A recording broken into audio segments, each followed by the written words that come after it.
We're entering the Middle Ages now, especially the early Middle Ages. And going back to the West, this is the period in time after the fall of Rome. And of course, it's a little bit tough to pick an exact date for the fall of Rome, but we're going to use 410. 410 is convenient because that is the year that the city of Rome itself is sacked by the Visigoths, one of these great groups of migrations people. And it's also the year that the Romans are going to pull out of Britain. They had fortified Britain up to Hadrian's Wall, but at this point in time, the Romans are going to decide we just can't hold the territory anymore, so they let it go. It will be, in fact, the region of Britain that we're going to be focusing on, the British Isles, including Ireland, to take a look at some of the art that's being produced there in the migrations period. This is the period of the Middle Ages, and by middle I mean the period between the time when Rome falls, so after the fall of Rome, and the rise of the Renaissance. It literally is this period of centuries in between high civilization with Rome and high civilization in the Renaissance. For a long time, we referred to this early period as the Dark Ages. We tend not to do that so much anymore because we've come to appreciate the culture that existed in this time frame and understand how influential it was for the future. Instead, what we're tending to do is refer to this early period as the migrations period.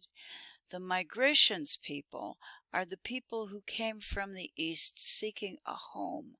Many of these people we also today describe as Germanic peoples. They came into Roman territory, and they're really the cause for the fall of the Roman Empire, pounding on the Roman borders, group after group, one group pushing the group before it even further and deeper into the Roman landscape, ultimately eroding Rome and bringing down its ability to defend itself. The reason that I have the map up on the screen right now, in fact, is just to get you to see how crazy it was. Each one of those arrows is representing a migration, a movement of people, and it was more than one group of people. This is a period of upheaval in the West, and it did contribute to the decline of the Roman Empire. This is also going to be a period for us, the early Middle Ages and the migrations period, which is going to be a period of blending and mixing. There's going to be no dominant culture particularly. It is going to blend ideas from the ancient Roman world. It's also going to incorporate and really carry the flavor of the barbarians of the migrations. And we're going to be able to use the word barbarians because that's what the Romans called these folks. And they simply mean anyone who's not Roman, but in particularly in this case, the uncivilized people who are coming in and eroding their borders. So we have influences from Rome. We have influences from the migrations people. And a third course of influence would be from Christianity, this new religion which is rising up and is going to blend and mix into a combination, creating a new culture. Many of the migrations people are going to embrace Christianity, and you probably should be asking yourself, how completely do they understand Christianity? It's going to be a very slow sell. There's going to be an attraction to this new Christian God, but I'm going to suggest that the migrations people take a long time to actually figure out what those 10 commandments mean. So a little bit light on the 10 commandments.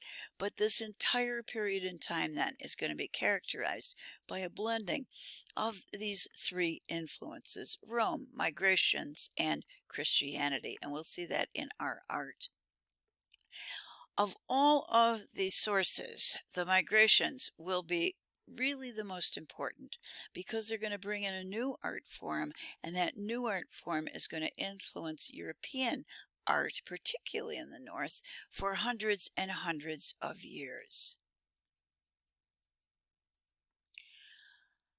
I need to ask, what type of art would be created by the migrations folks? These are people who are tribal, they're nomadic, or they're semi-nomadic. They're moving from place to place. They are changing locations. They have to carry everything with them. And the art that they create has to be sturdy enough so it can withstand this kind of movement. It's also got to be small enough. It's got to be light enough. And presumably, if you want other people to see your art, it needs to be easily recognized. It might even be something that should glitter or glisten. The primary form of art that belongs to the migrations people is jewelry. We have a series of examples of migration jewelry on the screen right now. The one in the upper right, 11.2, is in our textbook. And what you're looking at are pins, basically. Back in the day, we didn't have buttons and zippers. So how do you hold your clothes together? With pins. The migrations art form is very elaborate jewelry, often, not always, but often in the shape of pins or brooches or a fibula, which is, I think, the term that our textbook is using. All of these follow characteristics of style that are typical of migrations art. They are very rich in color, so we can say that they have polychrome, many colors. They sit on the surface, the color and the decoration sits on the surface, and the surface is shiny. It glitters, it's glistening. Folks, this is early bling. It's intended to be seen from a distance, and it is a reflection of your status, of who you are within your tribal group. And in this period of nomadic transition, the migration peoples, did have tribal societies. The images tend to be geometric, they tend to be abstract, and highly decorative. And there is this incredible desire to fill every inch of the surface. Art historians actually refer to this as a horror of a vacuum, a horror of leaving a single empty space. Often the decoration is also going to fit to the shape of the image that it is covering. And that's going to be true, I think, in the pins that we have in 11.2. We can see if we go down here, these are birdie heads, and they're literally coming around, connecting and fitting into the design shape. And these inlaid, I think they're garnets, would be part of the decoration, but also part of the birdie eyes. These are small, abstract, and highly portable. The objects that we have in our book, 11.2, let's just take a quick look at those. They also incorporate animal forms, animals and birdies in particular. At the very top, we have another birdie eye. This is the birdie beak. And we have, as I've indicated down here, a series of birdie beaks.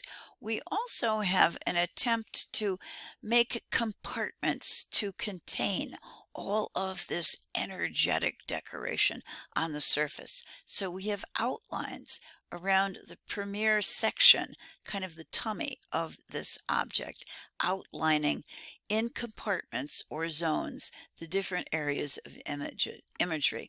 In this one, I'm suspecting that this is actually an image that belonged to an early Christian in this period because it's got a fishy on it. And I honestly don't see another reason to put a fishy there. So I think we have a fish that is a reference to Jesus, and that would allow us to say we have migrations art, but it's also migrations art that is combining ideas that come in from Christianity. The eagles, the two pins in the upper left corner, show us the tendency again to fill the surface with every inch covered. It also shows the love of polychrome, in particular bright vivid colors. There is equally a need to order the energy and the color, so the gems that are included in the surface are held in place by thin pieces of gold that project upward. This technique is referred to as cloisonne, and those cloisons are little gold pieces that come up actually end up becoming a part of the surface decoration or the design. So breaking the object into zones or compartments, kind of controlling it, controlling the energy, giving us very shiny surfaces, rich color, intricacy, and fine detail. Those are qualities that are going to continue in Northern art for centuries.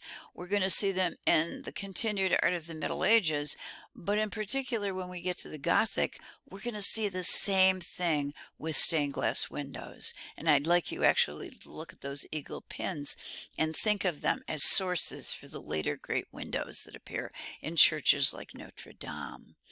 Later than that, in the Northern Renaissance, when artists embrace oil paint, which is very rich in color and contains a shiny surface, that too, even in the Renaissance, is going to draw from the tastes that the migrations people bring into the North.